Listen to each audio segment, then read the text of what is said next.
Hi everyone, my name is Ray and welcome to my channel. In this video we're going to talk about working with our shadow part. Now our shadow is that part of our personality that we don't like to admit that we actually have. It is not the negative dark side of our personality, but it is sometimes perceived in that way because we choose to deny it or because it shows our weakness and we're not aware of it. So we prefer to suppress it. So again, it's not the negative aspect, but a lot of times people perceive it to be that negative aspect. In this video, I'm going to give you 5 different reasons for why you want to work with your shadow aspect and 5 different methods to actually work with your shadow aspect. By the end of the video, you're going to be much more balanced and become much more aware of your shadow aspect. So, stay tuned.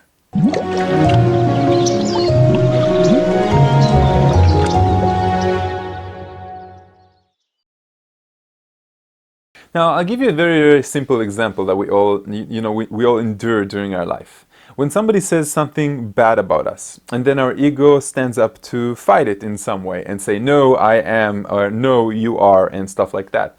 So that's a very simple example of our shadow aspect. In other words, something that we are not really aware of, and it creates a resistance. Now, the reason that it creates a resistance is because we get pissed off because a part of us knows that what they're saying is actually right. So we want to, the resistance itself creates an argument, and then it's an ego fighting with an ego. So anything that is unconscious in our character, and that's 90% of our character, it's on an unconscious level. First reason that you would like to work with your shadow is that when you recognize it, you become much more balanced. In other words, the unconscious becomes conscious. You are no longer feeling that agitated when something that you're not aware of actually happens and bothers you, and it moves up into the conscious level. And when you're in the conscious level, you're much more accepting of it. The second reason that you want to work with your shadow aspect is that it removes, disallows additional suppression and harmonizes balance. In other words, we are always suppressing when we are in denial of certain parts of us that we don't like to accept. There are certain parts of us that we are judging all the time. So it can be the fact that we have road rage. It can be things that, again, things that we're shameful of even. So when we stop suppressing them, we bring it up to the surface, we become more aware and more accepting, and therefore self-loving. Shadow is actually different in the way that we perceive ourselves and the level of self-esteem that we actually have. So if you have a very high self-esteem of yourself, you won't have that much shadow to work on. But don't confuse this between being megalomaniac or egomaniac, that think that you know it all, than being humble and simply accepting the things that you understand that you have that you can't really change. So the third reason why you want to work with your shadow is that it's going to improve the relationships in your life.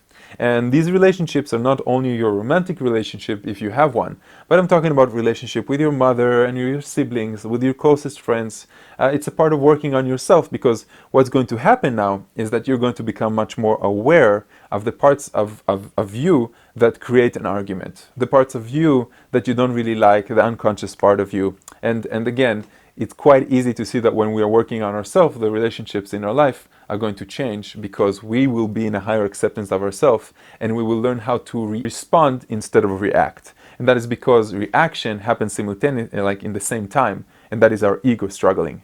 But responding is after we took a breath and accepted the situation, and we're much more calm and we can respond in a more meaningful and in a more blissful and in a more mindful manner. The fourth reason that we want to work with our shadow aspect is that it minimizes our psychological projection. Psychological projection is when we attribute an unconscious thought, feeling, or even talent onto another person. For example, you might feel that everybody around you is selfish and is lazy, and they are the ones that are holding you back from progress in your life. Your relationship is not accepting you and they're not doing enough. Your flatmates are not doing enough and everybody's lazy. And that's a psychological projection again. Now, when you work on your shadow aspect, you start understanding how much that is a reflection of something that you don't like inside yourself. And then again, it becomes much more clear to you. So when you minimize that, you take more responsibility. Again, your life becomes more blissful and you're continuing to step up in your spiritual or personal awakening. Fifth reason that you want to work with your shadow aspect is that you're going to become more conscious of yourself, more aware of your thoughts, more aware of your emotions. You're going to take more responsibility and you're going to blame less other people. And that again is a part of your spiritual awakening. The more and more and more responsibility you take, the more conscious you become of the unconscious thoughts that you had before.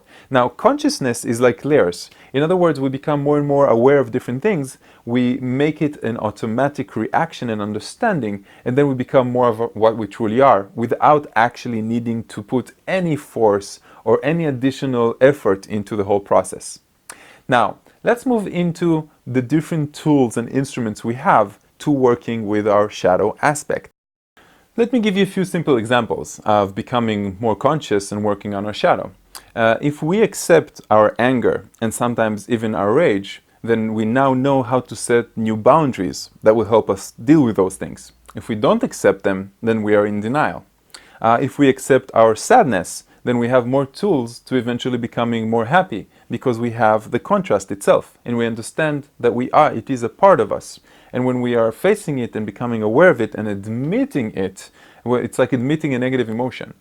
For many years, by the way, until I became more aware of myself, I completely neglected all my negative emotions. So I didn't want to deal with them because for me they didn't exist. So sadness, jealousy, fear, abandonment, things like that, they didn't exist. When I started dealing with them, I suddenly saw the contrast, becoming more joyful, more happy, because I understood them on a deeper level.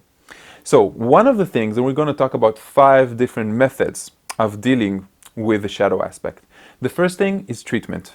When I'm talking about treatment, it means that there is somebody on the other side that is allowing us to objectively see ourselves, because we can't really see everything about ourselves. Doesn't matter how genius we are. I can tell you that I went to therapy for a while, my wife went to therapy for a while, a lot of people that I know, and it doesn't mean that we are crazy or we're suicidal or anything like that. It's because I wanted to improve even more what I'm working on.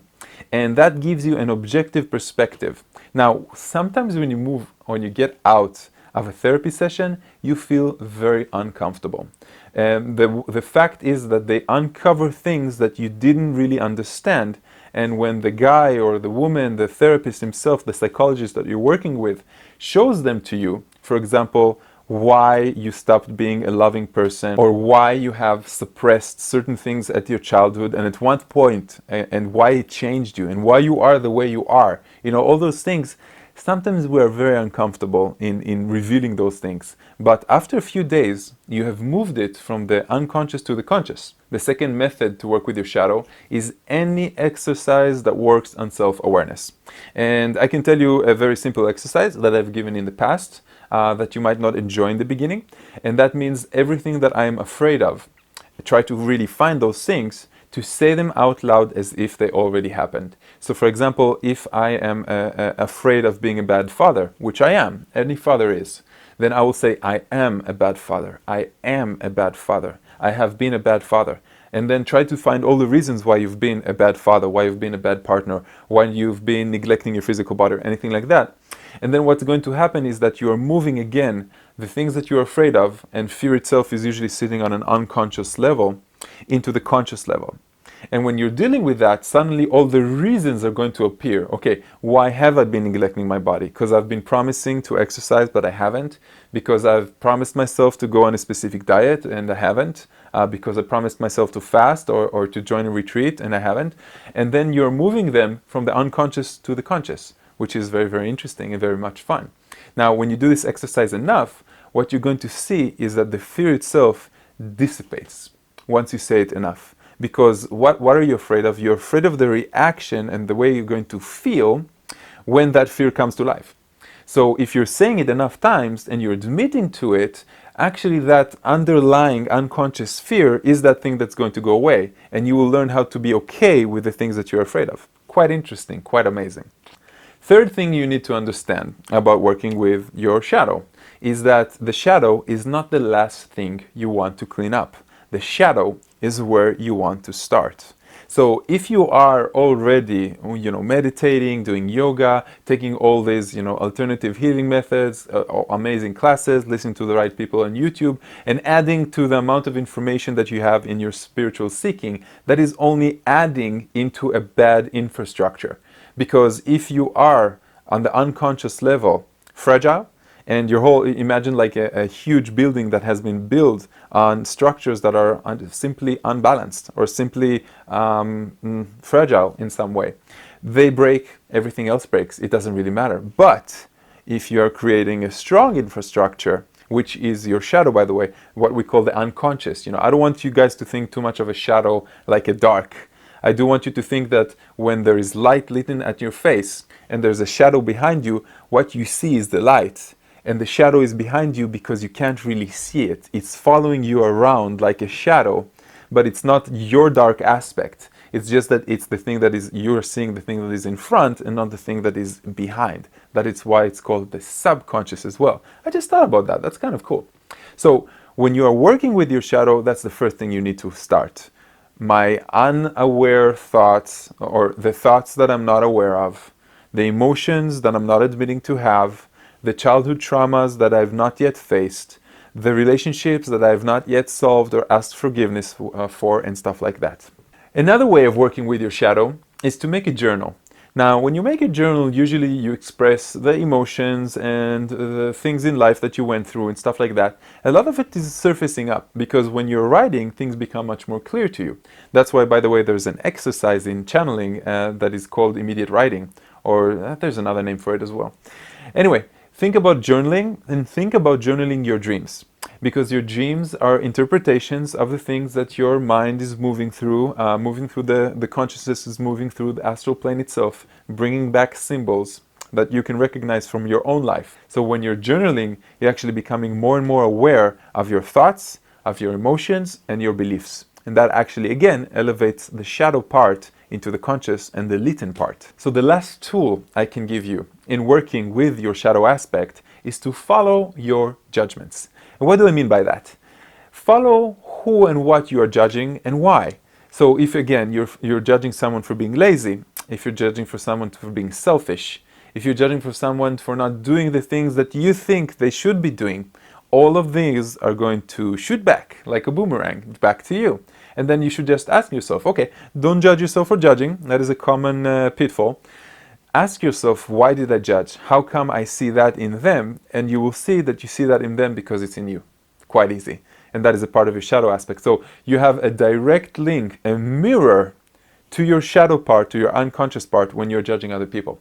Otherwise, and again, your ego will want to say, no, that's in them, that's not in me. I have absolutely no part in that. No, you do. Otherwise, you wouldn't have seen it.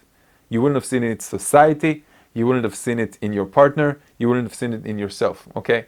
Eventually, the whole idea is for you to understand that life's lesson and synchronicities are all meant for us to develop and go back into the light, back to our path, back into the godhood. And we are all here in order to face those challenges. So we're here to have fun. We're here to get over those challenges and eventually go back to being just in joy and bliss and the things that we are. This is our vacation. This is the movie that we decided to come. This is the end of the show, okay? This is the ascension process. We've waited thousands of years for this and everybody's around waiting for it to happen. And it's happening right in front of us. That's the amazing part. Wow. So, working with your shadow, my friends. I hope this video was very, very clear to you. If you enjoy it, please share it, like it, comment on your shadow parts, because I know a lot of you have asked me to talk about it because I'm such a blissful and happy person, but you should know that I also have a shadow part that I'm also always working on, always improving and stuff. So subscribe to my channel and share this video. And if you want more of my stuff, the stuff that nobody else gets, sign up to my newsletter at raymore.com. Check out my global schedule because every month I go to another country and teach amazing light workers how to transcend science, transcend their limiting beliefs, and go on to their next step in their spiritual evolution. Namaste, my friends, and I'll see you in my next video.